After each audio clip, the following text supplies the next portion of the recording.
Ahoj, moje meno je Lex Narrator Player a vítam vás pri dnešnom tutoriáli, ktorý už bude taký viac menej praktický.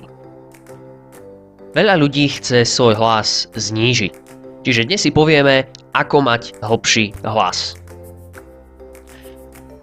Na začiatok začneme s posilovaním hlasiviek. Budeme robiť úplne jednoduché zvuky. Zvuky. Budeme robiť a pôjdeme v celom rozsahu nášho hlasu. Od najspodnejších tónov až po tie najvyššie. Úplne jednoduchá vec. Asi takto.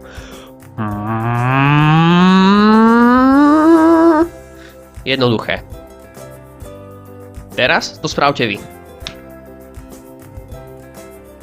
Tak. Čo je dôležité pri tomto? Keď robíte musíte cítiť, ako vám vibrujú pery. Ako vám ohlas toho písmena M rezonuje v celých ústach. Vtedy to robíte správne. A samozrejme, netreba zabúdať na najdôležitejší pilier. A to dýchanie do bránice. Čiže budeme dýchať pekne, nie do plúc, aby sa nám nedvíhali plecia. Dáme si ruku na brucho a nadýchneme sa. Ak pocítime, že sa nám zdvihlo brucho, znamená to, že naša bránica funguje, že jednoducho dýchame bruchom alebo bránicou.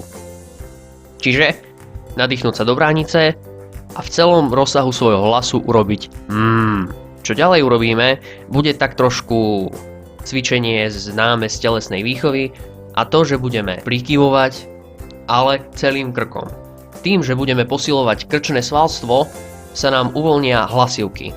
Uvoľní hlasivkové svalstvo, čiže náš hlas pôjde rapidne dolu. Ale na to treba cvičiť každý deň.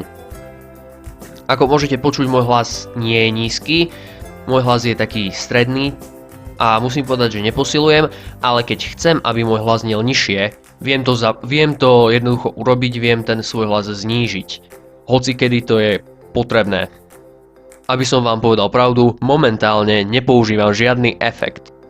Skutočne, toto je môj prirodzený znížený hlas.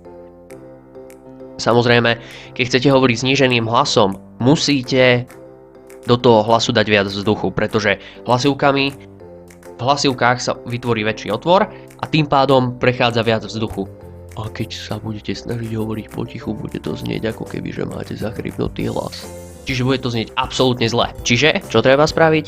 Nadýchnúť sa do bránice a posadiť svoj hlas trochu nižšie, ale zároveň, aby ten hlas rezonoval a bol hlasný.